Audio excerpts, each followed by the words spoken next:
섹스피어가 그런 얘기를 해요. 위인이 되는 세 가지 방법이 있다. 하나는 날 때부터 좋은 조건에 태어나는 사람, 왕의 자녀로 태어나거나 귀족의 자녀로 태어나는 사람. 두 번째는 열심히 노력한 사람으로서 위인이 되는 경우가 있다. 그러나 가장 위대한 위인은 하나님께서 만드는 사람이다 하는 얘기를 했어요. 7년 만에 아기 낳은 아빠가 이제 막 들어왔습니다. 하나님이 만드셔서 위대하게 된 인물이 얼마나 멋진 인물일까. 얼마 전 소치 동계올림픽이 막을 내렸어요. 정상에 선 사람들은 환호와 박수와 갈채를 받고 많은 포상과 상금을 받아요. 러시아 사람들은 이번에 금메달 딴 사람들은 1억 6천짜리 차를 그냥 무상으로 받더라고요. 이렇게 부러워하잖아요. 여러분이 부러워하는 거 보세요. 정상에 선다는 건 그만큼 가치도 있는 것이고 행복하기도 합니다. 금메달을 강탈당했다 그런 말이 떠도는 김연아 선수는 금메달 같은 은메달의 행복을 느끼며 이제 어차피 이제 끝이 난 거예요. 그러나 신체를 이용하는 그런 모든 정상에 섰던 사람들은 나이가 들면서 점점 약해지게 되고 그 정상에서 내려와야만 합니다. 그러나 영적인 정상은 나이도 시간도 육체도 아무런 관계가 없도록 하는 거예요. 오늘 본문의 주인공 다니엘이라고 하는 사람은 바벨론과 페르시아 두 제국을 넘나들고 세 왕이 이 사람의 왕이 되었지만 어떤 왕이 되었든 어떤 나라가 되었든 다니엘은 그 위치 그 자리에서 내려오지 않더라고 하는 겁니다. 느부갓네살, 벨사살 그리고 제국이 바뀐 페르시아의 다리오 왕까지 왕이 바뀌고 나라가 바뀌면 대부분 그 자리에서 내려오거나 숙청을 당하는 게 당연한데 그럼에도 불구하고 언제나 2인자의 자리 아니면 3인자의 자리에서 내려오지 않고 그 정상을 유지했다고 하는 거예요. 하나님께서 믿음의 사람들에게 주고 싶은 복이 뭘까? 창세기 12장 2절의 말씀 보니까 아브라함에게 주신 말씀이 바로 이 말씀이었어요. 시작. 내가 너로 큰 민족을 이루고 내게 복을 주어 내 이름을 창대하게 하리니 너는 뭐가 될지라? 자, 나중에 창대하게 되게 한다는 거예요. 세월이 가고 시간이 갈수록 우리 하나님이 더 여러분을 영적인 정상의 축복의 정상에 올려놓고 싶은 것이 하나님의 계획이었더라고 하는 거죠. 저는 이제 축복의 주인공 되기 시리즈 오늘 8번째 마지막 시간으로 그래서 정상에 서라. 끝까지 어떤 환경이 되든지 간에 어떤 상황이 되든지 간에 믿음의 정상에 서라 하는 제목으로 말씀을 나누려고 합니다. 최근에 900만 명을 동원한 영화가 하나 있어요. 겨울왕국이라고 하는 영화가 있어요. 우리 교인들은 뭐 시간만 나면 기도하고 시간만 나면 찬양하기 때문에 이런 영화를 볼 리가 없지만 지금 우리나라에 이게 만화 영화예요. 애니메이션 영화예요. 그럼에도 불구하고 900만 명이나 봤단 말이에요. 이 영화가 왜 이렇게 인기가 끌게 되었을까?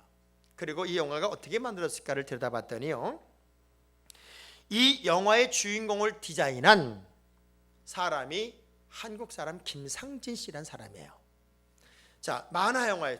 애니메이션 영화예요. 색채가 굉장히 중요해요. 그런데 이 김상진 씨는 애석하게도 적색과 녹색을 구분할 줄 모르는 생맹입니다. 그래서 어떤 회사에 들어가도 생맹이라고 하는 이유 때문에 회사에 쫓겨났어요. 좌절하지 않고 포기하지 않고 그는 월트 디즈니에 도전해요. 그리고 1995년 입사에 극적으로 합격을 하면서 한국인 최초의 애니메이션 캐릭터 디자이너가 됐고 이 엄청난 영화를 만들어낸 거예요. 상황으로 봤을 때, 환경으로 봤을 때 나는 안 돼요, 나는 정상에 설 수 없어요, 모두가 말할 수 있는 환경이에요. 마치 다니엘과 같이 나는 포로로 잡혀갔어요, 나는 나라도 없어요. 그럼에도 불구하고 하나님이 세운 사람은 언제나 정상에 섭니다. 아론의 쌍난 지팡이를 생각해 봤어요. 여러분, 우리나라에 봄이 되면 봄을 알리는 꽃이 매화와 개나리예요. 매화가 피고 개나리가 피면 봄이네, 이제 봄이 왔네, 이렇게 말해요. 그런데 이스라엘에서 봄이 왔어요, 야 이제 봄이 됐네 라고 할 때 가장 봄을 알리는 꽃이 아몬드 꽃이에요. 아몬드 꽃. 그래서 이 아몬드 꽃이 피면 봄이 왔구나. 근데 아몬드의 이름의 뜻이 뭐냐면 흔들어 깨운다는 거예요. 흔들어 깨운다. 다시 말하면 막 흔들어서 일깨운다. To wake예요. 깨워낸다는 거예요. 근데 아론의 쌍난 지팡이가 나무가 아몬드 나무예요. 죽은 아몬드 나무에 꽃을 피우신 하나님은 이스라엘에게 어떤 의미를 설명하고 있는 거냐면, 죽어있던 과거를 너희들을 깨워서 나는 새로운 미래를 열 거야 라고 하는 상징적 의미로 아론의 쌍난 지팡이를 보여줬을 거다 하는 얘기예요.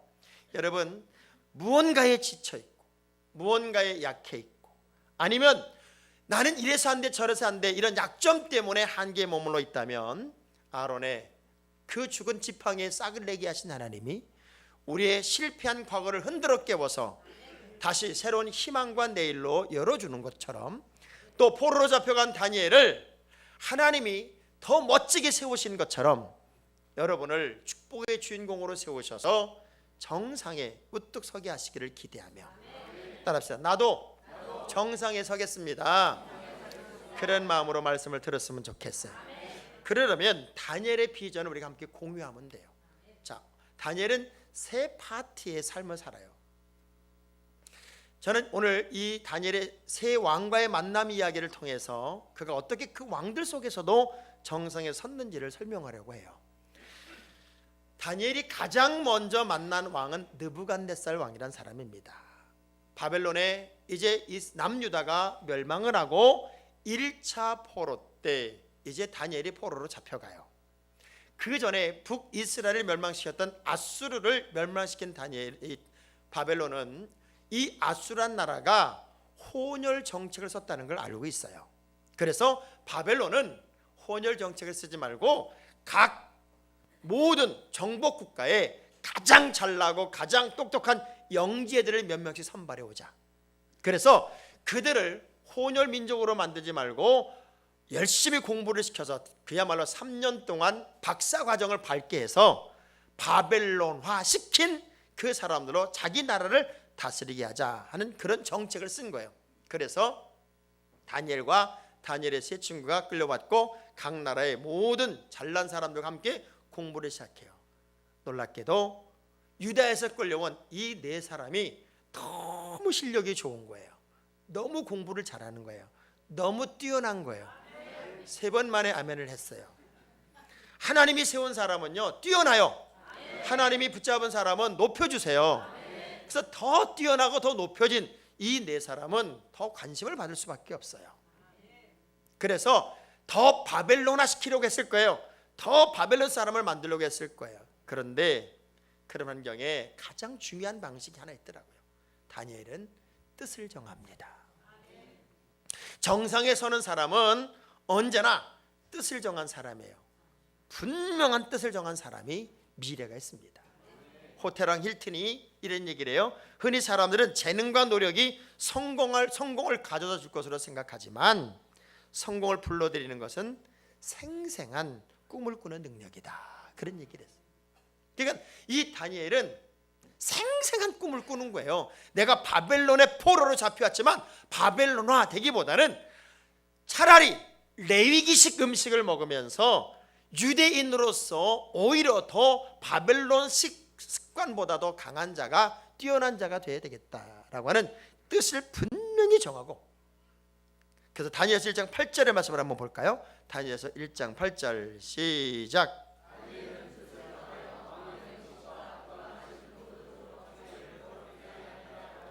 자기를 더럽히지 아니하도록 환관장에게 구했다. 절대로 자기는 더럽히지 않겠다.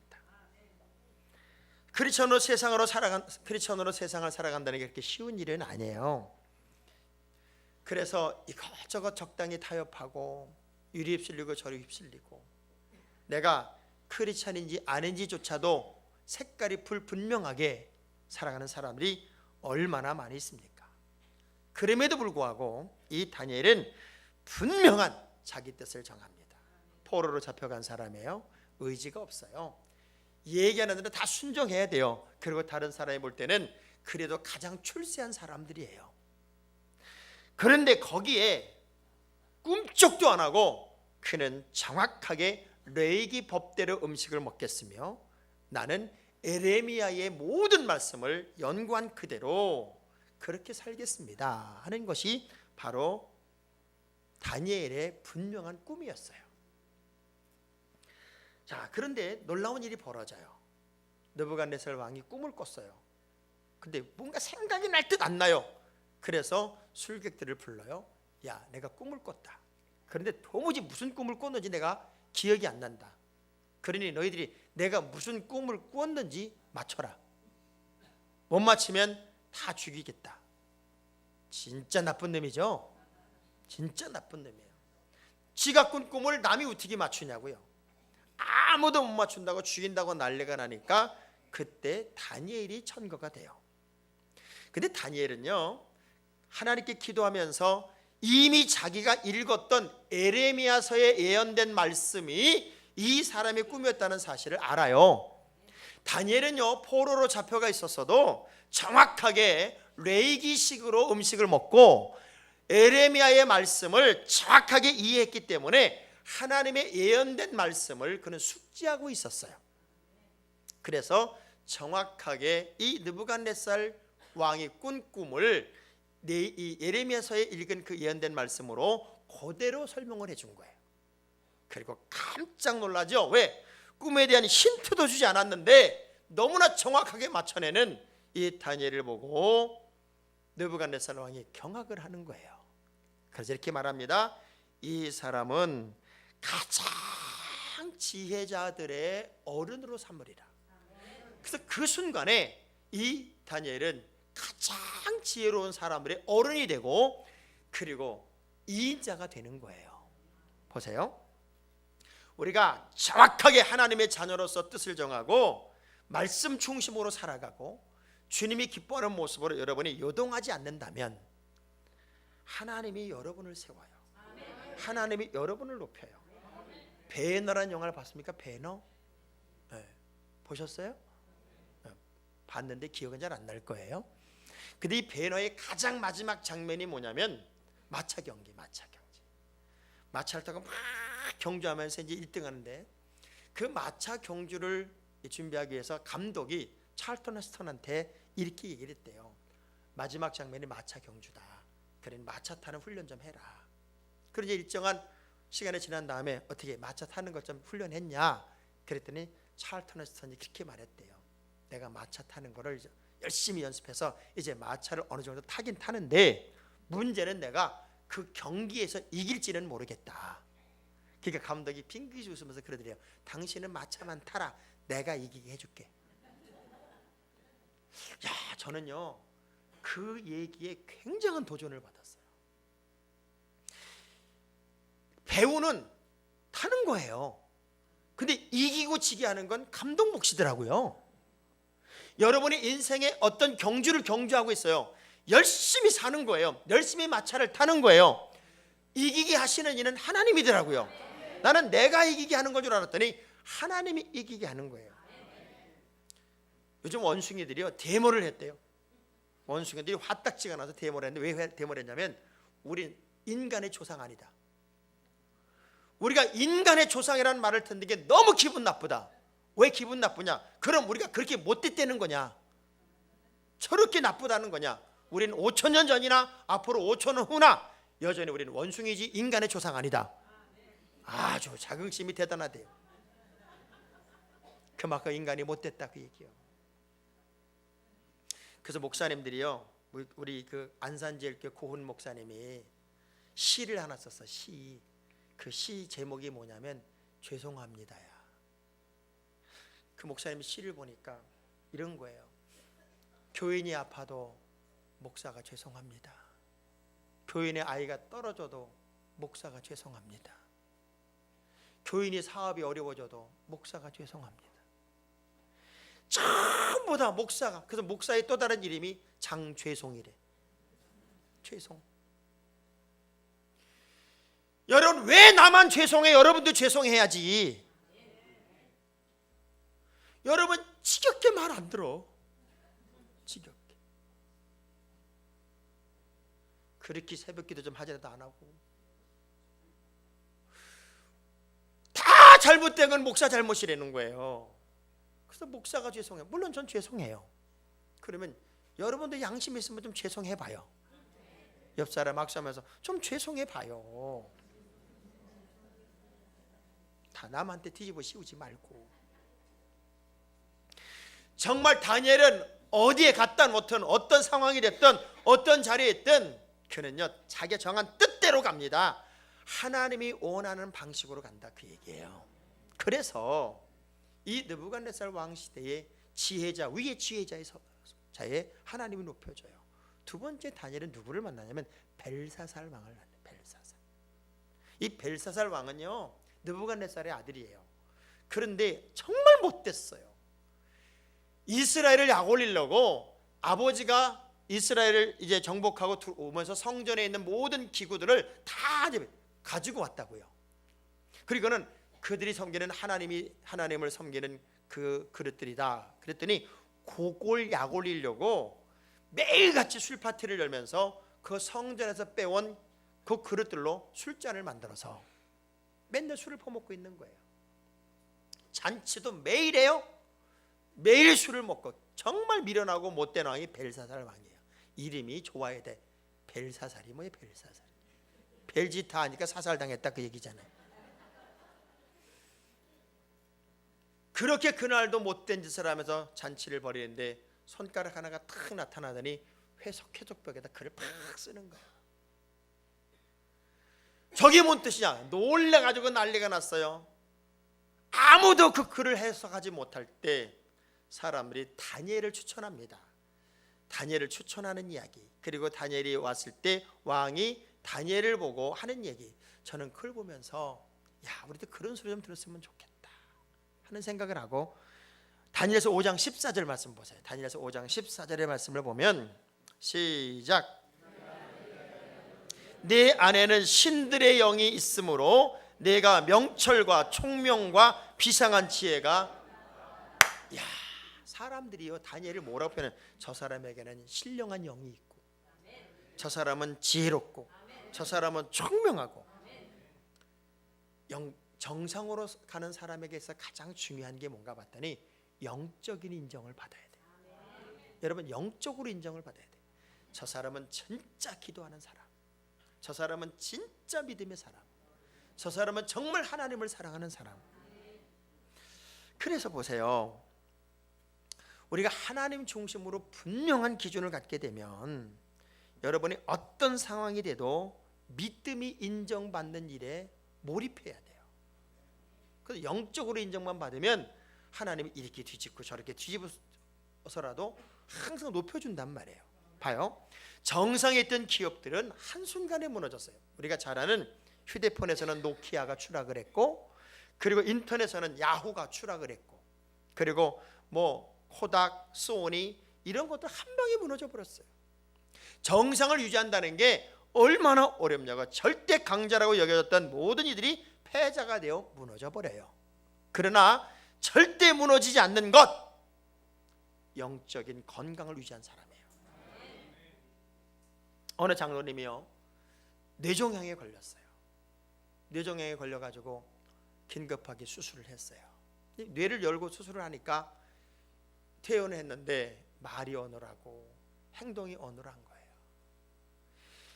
이 장로님이 그렇게 원망을 하고 짜증을 부리고 뭐 선생님들이 무슨 얘기만 해도 막 소리를 지르고 난리가 나는 거예요. 교회에서 그 장로님 때문에 이제 걱정이 태산이야. 왜 저러나 봤더니 뇌종양 수술 이후에 우울증이 온 거예요. 우울증이 오니까 이게 해결할 방법이 없어. 목사님이 늘 붙잡고 기도해줘도 그 우울증이 떠나가질 않아. 근데 어느 날 갑자기 말이 그냥 클리어해지고 얼굴이 활짝 펴고 굉장히 기분이 좋아가지고 펄펄 뛰면서 나타난 거예요. 장로님 왜 이렇게 갑자기 좋아졌어요? 그랬더니 세상에 그렇게 안 팔리던 땅이 서해안이 개발이 되면서 골프장으로 개발이 되고 아파트 단지로 들어가면서 그때 돈으로 11조만 20억을 했대요. 11조만. 그게 얼마 받은 거예요? 200억을 받은 거예요. 200억을 딱 받고 나니까 우울증도 사라지고 짜증도 사라지더래. 옆 사람한테 물어봐요. 뭐 그런 기회라도 있어? 한번 물어봐요. 여러분, 200억보다 2천억보다 더 크신 하나님이 여러분의 손을 붙잡고 있어요. 우리는 영원히 살 수 있는 천국을 소유하고 있단 말이에요. 근데 왜 우울하냐고요? 나는 지금 죽어도 천국 가는데, 나는 지금 죽어도 하나님의 백성이고 지금 죽어도 주님의 기쁨인데, 다니엘에게 있어서 언제나 희망은 그는 하나님 앞에 매달리는 거예요. 하나님 앞에 사로잡히고 하나님의 영에 사로잡히고 하나님의 신에 잡히니까 하나님이 총명도 주시고 지혜도 주시고 능력도 주시고. 봐요, 여러분이 잔머리 굴리면 하나님이 얼마나 잔머리 굴리나 보세요. 제가 성경 보다가 깜짝 놀란 게 역대하 36장 21절의 말씀 보니까 우리 하나님이 왜 이스라엘 백성들을 70년 동안 포로 생활을 만들었는지 해답이 거기 나오더라고요. 이에 토지가 황무하여 안식년을 누림같이 안식하여 70년을 지냈대요. 70년. 이스라엘은요 6년이 지나면 1년 토지 안식년이 있어요. 그런데 이스라엘 백성들이 490년 동안 하나님의 법도를 어겨버린 거예요. 그러니까 하나님이 너희들이 내 법도를 어겼으니까 490년에 7을 곱하니까요 정확하게 70년이야. 70년, 정확하게 70년 너희들 포로 생활 해볼게. 그럼 너희들 어차피 안식년 땅 못 건드리잖아. 그래서 70년 포로 생활을 만들더라. 여러분, 잔머리 굴리고 하나님을 그거 떼먹지 마요. 하나님이 한꺼번에 싹 걷어가. 겁도 안 나요? 옆 사람한테 물어봐요. 겁도 안 나요? 응? 하나님의 것, 하나님의 일, 하나님의 역사를 여러분이 자꾸 인간의 방법으로 계산하지 말라고요. 그래서 요한 3서 1장 2절의 말씀 보니까 우리가 먼저 회복해야 될 게 뭐냐면 영혼의 문제, 영혼의 문제. 시작. 사랑하는 자요, 내 영혼이 잘됨 같이 내가 범사가 잘되고 강건하기를 내가 간구하노라. 아멘. 결국 다니엘은요 하나님의 은혜를 경험하고 나니까 벨사살 왕에서도, 벨사살 왕이 뭐라는 줄 알아요? 그 상황에 딱 글을 해석하고 나니까 저 사람은 우리 바벨론의 3인자 하고 선포를 해버렸어요. 제 3인자가 됐어요. 그리고 이제 나라가 바뀐 거예요. 페르시아로 넘어가, 다시 말하면 이란에서 이라크로 바뀐 거예요. 나라가 바뀌고 제국이 바뀌니까 황제도 바뀌고 다 바뀌었어요. 그래서 이제 세 번째 다니엘은 누구를 만나냐면 다리오 왕을 만납니다. 다리오 왕. 이 다리오 왕을 딱 만났는데 이 다리오 왕이요 다니엘을 정확하게 알아보는 거예요. 이 사람은 적국의 2인자, 3인자였지만 저 사람은 선지자고, 저 사람은 하나님의 지혜자고, 저 사람은 행정가고, 저 사람은 똑똑하다. 그래서 저 사람을 등용해 써야 되겠다. 그래서 다리오 왕이 통치 방식을 어떻게 바꾸냐면 120도로 나누는 거예요. 120도로 나눠서 120명의 이제 장관들을 우뚝 세웁니다. 120명의 장관들을 쫙 세우고서는 그 고관들로 하여금 120도를 다스리게 하고 그 위에 총리 3명을 두는 거예요. 120명의 고관들을 다스릴 총리 3명을 두면서 그 위에다가 다니엘을 최고의 위치에 놔뒀어요. 3명의 총리 중에 으뜸은 다니엘, 이렇게 말한 거예요. 그러니 생각해 보세요. 원래 다니엘은 유대 백성이에요. 거기다가 바벨론의 포로였어요. 지금은 다시 페르시아의 포로가 된 거예요. 그러니 그냥 포로가 아니라 더블 포로예요. 더블 포로. 유대에서 바벨론으로, 바벨론에서 다시 페르시아. 그러니까 쉽게 말하면 바벨론은 현재 이란이고 페르시아는 현재 이라크예요. 그렇게 생각하시면 돼요. 그런데 자기 나라의 대신들을 다 제치고 포로로 잡혀온 사람을 120개의 고관들 위에 총리 3명 위에 1인자로 세워주니 이 122명은 미치는 거예요. 얼마나 약이 올랐겠어요.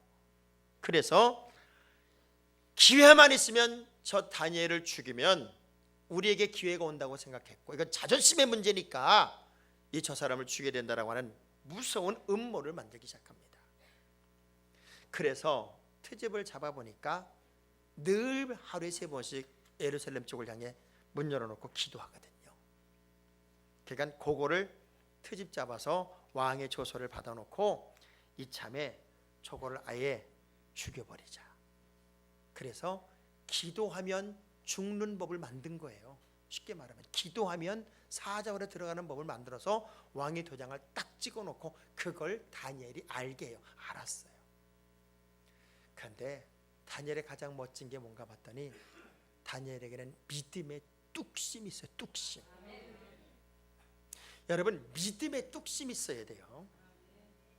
죽으면 죽지 내가 믿음을 놓치진 않는다. 내가 내 목숨을 바쳐서라도 내가 기도는 한다. 이런 뚝심이 좀 있어야 돼요. 베토벤이 그런 얘기 하잖아요. 낙숫물이 바위를 뚫는 것은 절대 아니다. 낙숫물이 바위를 뚫을 수는 없다. 그런데 이 낙숫물이 바위를 뚫는 것이 힘이 강해서가 아니라 쉬지 않고 떨어지기 때문이다. 쉬지 않고. 여러분이 어떤 환경, 어떤 상황이 돼도 정말 멈추지 않고 믿음의 뚝심을 가지고 믿음으로 밀고 나가고 기도로 밀고 나가고 영적으로 밀고 나가면 하나님이요, 왜 여러분을 가장 큰 자로 안 세우겠어요? 청룡열차 여러분 타보셨어요? 청룡열차? 네? 청룡열차를 타면은 무서워요? 안 무서워요? 무서워요. 근데 왜 타요? 물어봐요. 왜 타냐고 옆 사람한테. 왜 타고 물어보세요. 왜 타는 줄 알아요? 끝이 있어서 타는 거예요. 끝이. 그거요, 안 끝나면 절대 못 타요. 그런데 이게요, 쫙 하고 끝나니까 타는 거야. 고난도 역경도 끝이 있어요. 차라리 어떤 문제가 오든지 간에 믿음의 뚝심을 딱 세우고 그것과 싸워서 이기려고 하는 의지가 여러분에게는 필요하다, 그 얘기예요. 불광불급이라는 말이 있어요. 강철한 카네기가 한 말이에요. 미치지 않고는, 자기 일에 미치지 않고 성공한 예가 하나도 없다는 거예요. 누구라도 자기 일에 미쳐야 하나님이 그 사람을 세우는 거예요.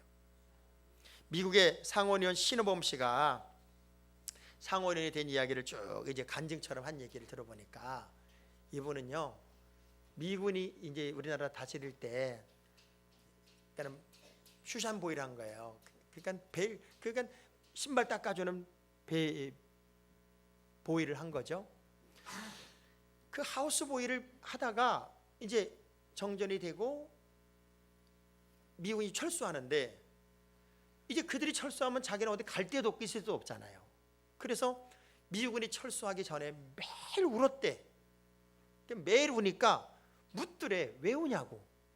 그래서 당신들이 가면 난 어떡하냐, 난 방법이 없어 운다. 그랬더니 양자로 데리고 가더래, 누가. 그래서 이제 미국 가자마자, 그때가 18살인데 공부를 해야 되는데 하나 알파벳도 모르니까 초등학교를 들어가야 될 거 아니에요. 그래서 초등학교를 들어가겠다고 갔더니 나이 많다고 한 군데도 안 받아주더래. 그래서 어느 학교를 갔는데 거기도 안 된다고 그러길래 교장 앞에서 막 울었대. 그 울었더니 왜 우냐고 그러더래. 그래서 내가 학교를 들어가고 싶은데 나이 많아서 안 들어보내준다고. 그랬더니 특례 입학으로 들어보내주더라는 거예요. 그래서 그 사람은 무슨 문제만 생기면 울었대. 울면 꼭 물어본대. 왜 우냐고. 그럼 그 우는 얘기를 설명하면 다 문제를 풀어주더라는 거예요. 근데 자기는 아무리 힘들고 어려워도 그냥 운대. 그것도 사람 앞에서 운대요. 옆 사람하고 악수하면 당신도 우세요. 우세요. 울면 물어볼 거 아니냐고. 애들도 울면 너 왜 우니 물어보잖아요.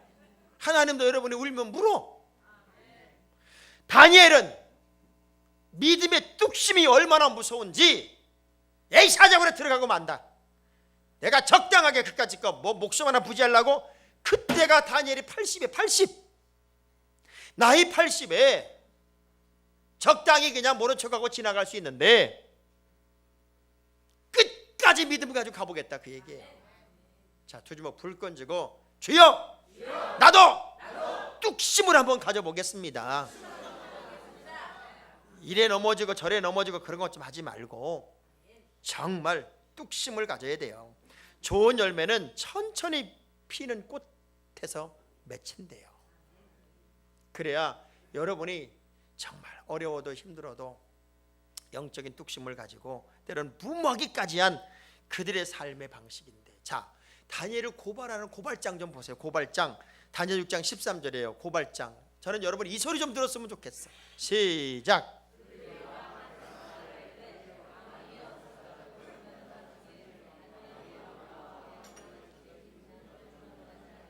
하루 뭐 했다고요? 고발된 이유가 하루 3번씩 기도했다는 이유가 고발 이유야. 전 여러분이요, 이런 고발 좀 당했으면 좋겠어. 저 사람은 기도만 하는 사람이에요. 저 사람은 기도하다가 죽었어요. 저 사람은 기도하다가 승리했어요. 저 사람은 어떤 한계도 기도해요. 이런 것 좀 소리 좀 들었으면 좋겠어. 저 사람은 개뿔도 기도도 안 해요. 이런 소리 듣는 거 말고 정말 기도의 사람이에요. 기도의 사람이에요. 기도하다가 이 소리가 여러분이 들을 소리가 아닐까. 아멘. 다니엘의 사자굴에 집어 던져져도요, 그 다리오 왕이 다니엘 6장 16절에 이런 얘기를 하더라고요. 시작. 이에 왕이 명령하며 다니엘을 끌다가 사자굴에 던져 넣는지라. 왕이 다니엘에게 이르되 내가 항상 섬기는 너희 하나님이 너를, 다시 말하면 넌 안 죽어. 너는 절대 안 죽어. 넌 하나님이 지켜. 네가 섬기는 네 하나님이 너를 보호할 거야. 왜? 그 사람이 믿음을 아니까. 우리가 누군가로부터 이런 소리를 들어야 돼요. 너는 절대 망하지 않아. 너는 절대 안 죽어. 너는 절대로 안 아파. 너는 절대로 치료될 거야. 이게 우리가 들어야 할 소리가 아닐까. 정상이라고 하는 건요, 위에 올라서 있는 게 정상이 아니라 그 정상을 정복하고 안전하게 내려오는 것까지가 정상이에요. 전 여러분에게 부탁합니다. 현대 심리학의 가장 문제가 뭐냐면 낮은 자존감이 문제래요. 그러나 더 큰 문제가 뭔 줄 알아요? 성경은 교만이 문제래요. 실력이 없는데 너무 높은 자존감을 가지고 있는 것이 그야말로 가장 나쁜 교만이에요. 여러분의 실력을 쌓으면 겸손해져요. 낮아져요. 영적으로 여러분이 정말 하나님 앞에 바로 서 있으면 역사는 만들어지고 기적은 만들어져요. 최고의 정상에 서려면 인정받는 영적인 사람이 돼야 되고 믿음의 뚝심을 가져야 되고, 그리고 여러분 뜻을 분명히 정해야 돼요. 어떻게 살지, 어떻게 갈지, 어떤 방향을 잡을지. 뜻이 바로 서지 않으면 우왕좌왕한다고요. 횡설수설한단 말이에요. 그러니까 우리 둘째 희찬이가 한 얘기가 바로 그 얘기예요. 유학은 몇 살에 오는 게 중요한 게 아니에요. 유학을 오는 아이들의 가슴에 그리스도의 십자가가 있으면 돼요. 예수 십자가가 있으면 친구 따라가지 않아요. 환경 따라가지 않아요. 주님의 영광을 위해 살잖아요. 세상에 아무리 좋은 것도 영원하지 않아요. 그러나 하나님이 여러분을 붙잡으면 여러분은 영원한 나라에서도 정상에 서게 될 거예요.